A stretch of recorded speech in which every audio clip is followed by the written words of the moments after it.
WBNG TV. This is Action News at 5. The first call of the morning for a Johnson City police officer. Upon arrival, he's shot and killed in an instant. Hear how it all unfolded and what police know about the man who attacked the officer, who is also dead.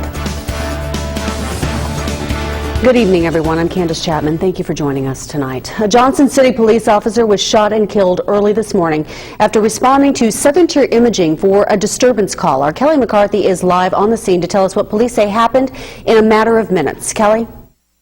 Candace, Johnson City Police say there is no clear motive to why a Southern Tier Imaging employee shot and killed a police officer outside this morning, but they have detailed exactly what happened that led up to that first shooting to the first Johnson City police officer to be shot and killed in the line of duty. It all started at 7:03 this morning. That's when a call came over to Johnson City Police Department for a disturbance at 32 Harrison Street. That's the address of Southern Tier Imaging. And just 3 minutes later, at 7:06 a.m., there was another call reporting shots had been fired.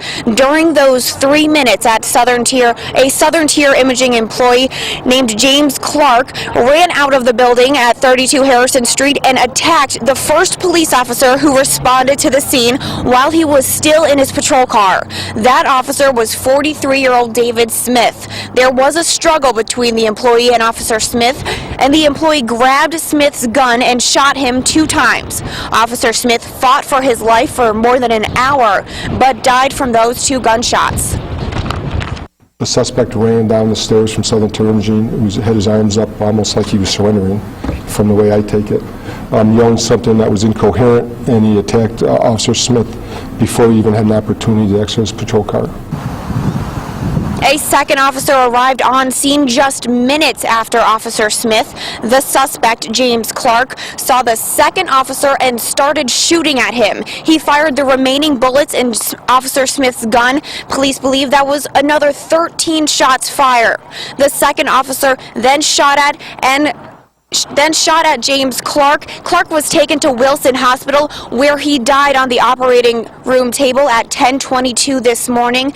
Police Chief Joseph Zukoski says they've interviewed more than 30 witnesses to try and figure out exactly what happened here this morning, but there is still no clear reason to what led to this morning's attack. Live in Johnson City, I'm Kelly McCarthy, WBNG TV, Action News. Thank you, Kelly. We also know more about the officer who was killed this morning, and that's where we join our Erica Mahoney to tell us about Officer David Smith. Candace, Officer Smith was 43 years old, a husband and a father of 1 child. He served with the Johnson City Police Department for 18 and a half years. JC Police Chief Joseph Zukoski says Smith was a good man, and it goes without saying he will be greatly missed. Zukoski adds his family asks for privacy in this difficult time. Well, it's tough. We just addressed, myself and the 2 assistant chiefs, the rest of the staff. It is what it is.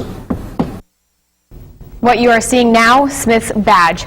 Zukoski picked it up off the ground after the shooting and has since held it in his pocket. Counseling is underway for JC officers. The last time an officer died in the line of duty was quite a while ago, 1925. The officer died after a train hit his patrol car. So Zukoski says as far as they know, this is the first time an officer was shot and killed in the line of duty in the village. All right, thank you.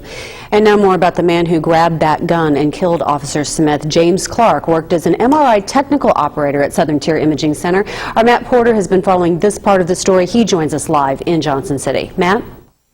Candace, James Clark worked here at the Southern Tier Imaging Center for almost 5 years, at least according to Police Chief Zukoski. Family and friends are just shocked that he was a man that gunned down a police officer this morning in Johnson City. The neighbors in his home of Green described Clark as a outgoing and approachable man. Police say employees described Clark as a hard worker, and up until today they could never expect that Clark would do something like he did here in Johnson City. Now police suggest something must have happened to Clark on his ride in this morning from Green. Clark has no history of mental illness or criminal history except a DUI from several years ago. Now Clark does have a wife and at least one child, a young boy. Now we've been trying to reach the Southern Southern Tier Independent Imaging Center here, but we've only been able to reach their answering service. They said the center is closed today. As far as what will ultimately happen and why Clark did it, police say they may never know. They are searching his home in Green, but they say what caused Clark to make those bomb threats and ultimately take lethal action against Officer Smith may go down as a mystery.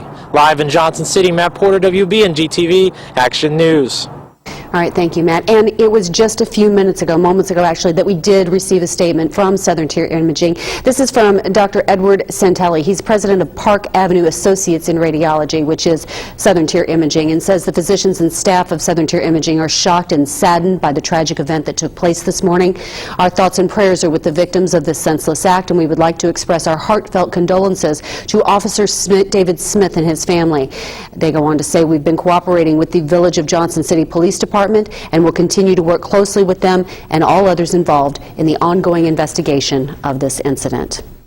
And continuing our coverage of the shooting today, our Brandy Bailey's here answering some questions about why a bomb squad was present this morning and what was needed on the scene. Well, Candace, taking the story back to this morning, while the suspect, James Clark, was outside of this building, Southern Tier Imaging, he was screaming that there was a bomb inside of the building while he was not allowing people to go inside. Once a report like that comes over, Johnson City Police Chief Joseph Zukoski instructs the bomb squad to respond to that scene. The Endicott bomb squad did respond, and upon police arrival, everyone in 32 Harrison Street building, Southern Tier Imaging, was evacuated for their safety. Zukoski says that once inside, it was determined there was not a bomb inside of that building, but it's protocol to have them respond once a threat or declaration is made. Chief Zukoski wanted to make it clear that the hospital was not locked down at any point. Thank you, Brandy. We're still working on more stories for Action News at 5, including the search continuing for survivors in another tragedy out west. But we'll tell you why crews are having a little bit easier time in Washington following that fatal mudslide. Also, still ahead tonight on Action News at 5:30, we continue our team coverage of the Johnson City's fallen police officer. You'll hear from neighbors of the shooter, and we'll tell you more about that coming up on Action News at 5:30.